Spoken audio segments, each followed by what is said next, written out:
Hey, good afternoon, everybody. It's Mike. It's Friday, the 20th September. This is our weekly recap. You don't know me. This is Mike with SmartOptionTrading.com. This goes out to my subs, all my people on my mailing list, as well as on YouTube.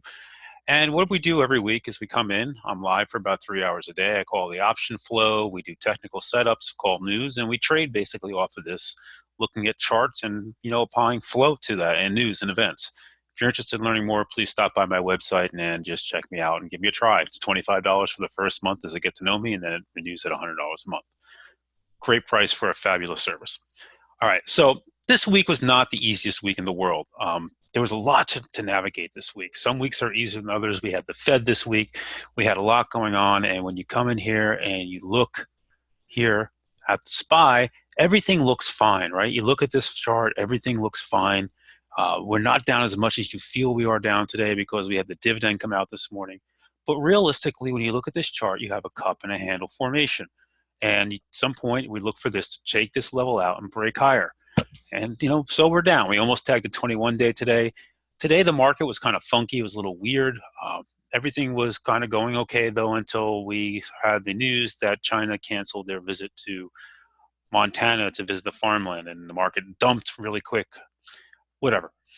Market is still bound to what's going on with China. Obviously, it's very important. Iran's been quiet, and the Middle East, for the most part, we'll see if that continues through the weekend. And the Fed is now open. They started speaking again today. But overall, the markets look okay. We'd want it to hold any weakness, this 295 area where the 50-day is. That would be a good place to hold, and then we'll see what it does. But everything kind of feels fine. When you look at this week and what flow is special, a lot of it was chatter flow and stuff like that. So we had, pins, pins with this big pop up, and it's holding in okay. And they were buying calls on this, weekly calls on this, on chatter. We've heard this a couple times now. I made some money on pins, but that was one of the plays. Dropbox, another chatter name, they were buying more calls on this. You can see it popped up into today as well. People looking to get in it for a buyout over the weekend. We've been hearing Dropbox rumors forever.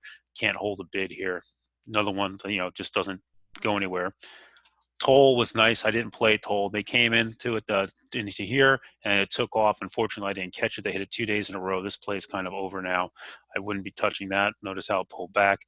MGM, another one getting buyout flow. You see the spike candle. They're rumored to have been selling their MGM Grand and Bellagio properties.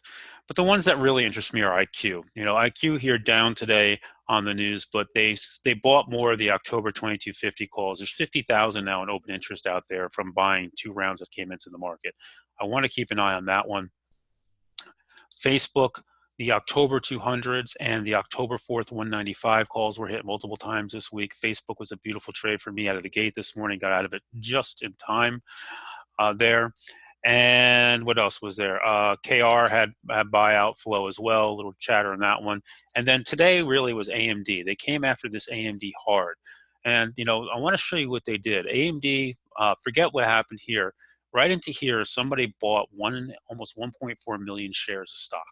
And then they started hitting hard the November 31 calls. They were hitting next week's 31s and 3050 calls all the way down. You can see it started to go, and it was acting okay. VWAP was resistance here, and it dropped down. We'll see what it wants to do. But that one kind of interests me the most here as we look forward. Overall, we continue to see profit taking in a lot of the names that have been flying high. Facebook continues from a daily chart perspective, probably to act the best of the FANG names here. We saw quite a bit of selling come into the market on some names. Netflix got punished this week.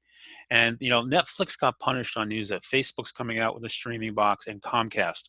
Guess what? Comcast has had that streaming box out. They're offering it for free to internet-only subscribers. But to use it, you have to cancel all your subscriptions and re-up them through them. So they get to get a cut of it. So if you have a Netflix subscription, you can't just add it. You have to cancel it and redo it through them. Anyway, Netflix getting beaten up here. We talked about how tight the Bollinger Bands was. Faked everybody out with a move to the top, and here's your dump. Roku, likewise, got killed this week. I think I'm the only person that lost a little bit of money short on Roku. I'm not a great short sometimes, and I let myself get taken out of it today I lost 3 cents on it, 4 cents on it. And why? I don't know. I just felt like, I didn't want to give it up. I didn't want to, was trying to bounce, and then it dumped.